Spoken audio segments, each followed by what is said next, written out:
Hey, my name is Micro Cabrera. As of today, everything I said in the past before has been a lie. I have no idea what cryptocurrencies are.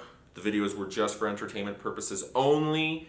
I'm poor. Guys, Polish government has just destroyed all crypto trading by publishing a new tax law interpretation. By trading $15,000, you can pay up to a $500,000 tax. Wait, what? $15,000 what? That is right. Stay tuned for this video. Woo! Oh boy. Oh, Poland's in the news and it's not good.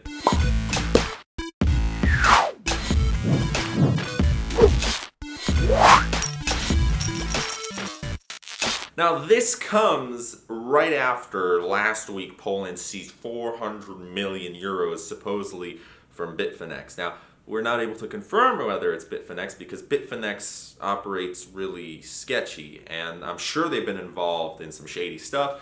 They have a whole slew of international shell companies, and supposedly the Polish version of it, based in Łódź, had 400 million euros worth just seized because it was tied to the Colombian drug trade, which that was interesting. But anyways, Poland is on a roll. It was known for its sort of weak stance on cryptocurrencies last year, and I guess it's completely turned around now, where I'm kind of wondering about my pal a couple buildings down that way who's trading crypto, and that's going to affect him, because me, I don't trade crypto, so I don't know what crypto is. But essentially, the translations, and I looked at this straight from Reddit because that's what I was linked to, and then I decided this can't be real, right? So I look it up myself, the English translations.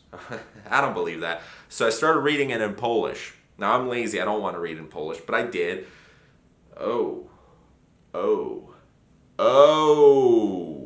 And I usually don't get involved in politics, and I don't care about them. I'm not affected at all by any decisions made, and usually I support them just because it's like, why not? I kind of like outrageous decisions.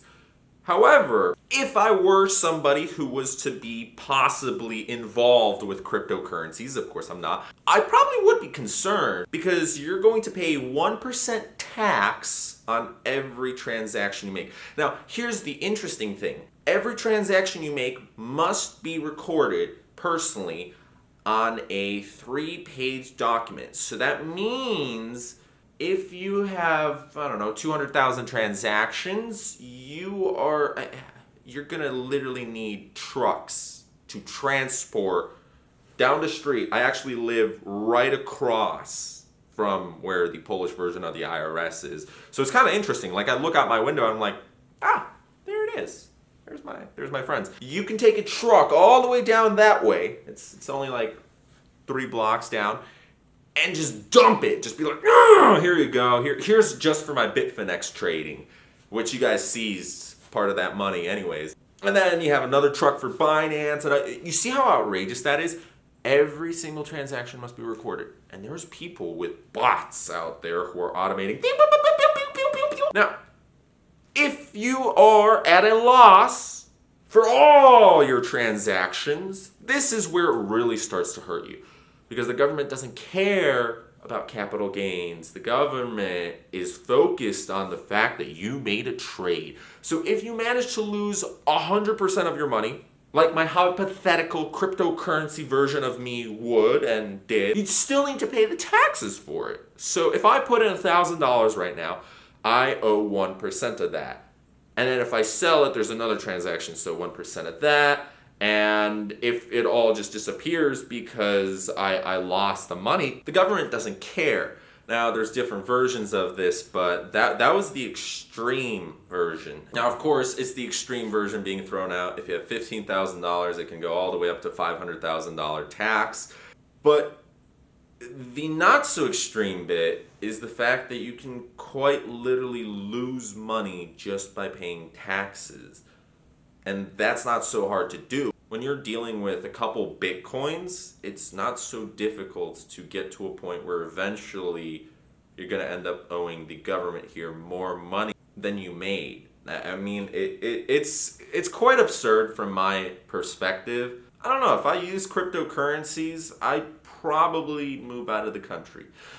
However, here is the good news. Quick reminder to those of you who are wondering, why did I move from Chicago to Warsaw? This is temporary. Most likely I'm going to have some property here, but I'd like to travel around the world as I have been doing. Warsaw is a fantastic place for the online entrepreneur, as long as you're not revolving around cryptocurrencies, which if you are, nobody's going to know about it. If a tree falls in the forest and nobody reports it, did it really fall? My first apartment here was $250 a month rent. $250! My internet is 10 times faster than Comcast and 4 times cheaper than I was paying Comcast.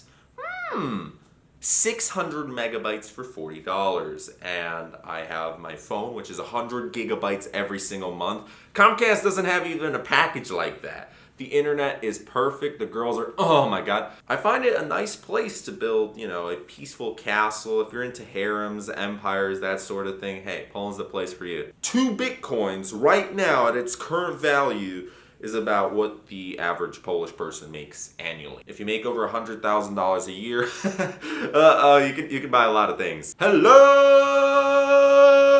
You're making more than the president. You're making more than the president. Like, bro! I'm able to move wherever I want in the world. I am a citizen of Poland. I am a citizen of America. I do want to be a citizen of some random country just to have an extra passport. Like in the end, I'd like 10 passports. Why not? I want to learn more languages as well. It's kind of fun traveling around the world.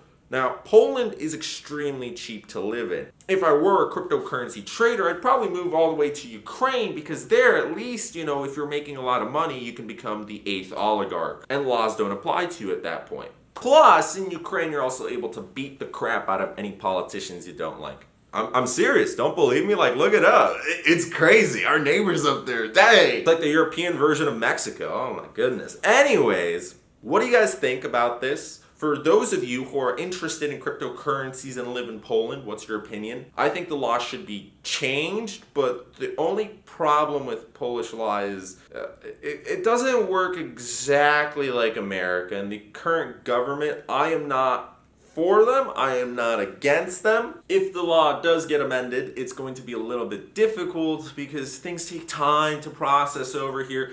But there's one thing I want to leave you off with. The Polish IRS and even the American IRS are having problems. They're not able to keep track of all the transactions in fiat currency, let alone cryptocurrency, which is quite easy to hide. Now, it's going to take a little bit further. I'm not worried because I trust that the inept abilities of the workers over down that way a little bit, it'll take them decades before they're able to figure out who's shipping off money where, how much taxes are owed, especially with crypto. Goodbye! Fun fact about Poland. So, there's this priest, I guess you could say. He goes on radio talk shows a lot, and he speaks the word of God and whatever. Here in Poland, religion and government are kind of really intertwined, I guess. I'm not a religious person. I don't really care about what's going on. But my favorite part about this guy is somebody asked him, hey, you kind of work for the church and God. Where did those 2 Mercedes that you drive come from? And his response to that was, I don't know, it was a gift. It was a gift from a homeless guy. Dang, a homeless guy with a Maybach Mercedes. Ooh, that's like a $300,000 car. So if there's anything we can learn today, you don't have to pay your taxes as long as homeless people give you gifts. Stay poor, my friends. My name is Michael Kubera. Thanks so much for watching this video. Remember, I don't trade cryptocurrencies. No idea what they are. Subscribe if you enjoy non-cryptocurrency content. From now on, we're going to be talking about bricks.